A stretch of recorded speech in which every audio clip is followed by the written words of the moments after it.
আফসোস আফসোস, মানুষ সুদ, ঘুষ, গালিগালাজ, জানা, ব্যভিচার, নেশাকে যতটা নোংরা মনে করেছে, নামাজ ত্যাগকে এর চেয়ে অনেক অনেক নরমাল ব্যাপার মনে করে নিয়েছে।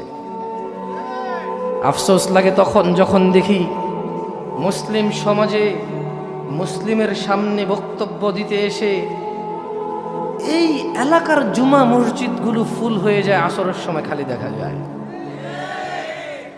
আফসোস লাগে যখন বাপ মুসলমান, মা মুসলমান, নিজে মুসলমান, থাকি মুসলমানের পাড়ায়, সপ্তাহে গরুর গোশত না খেলে নিজেকে দরিদ্র মনে হয়।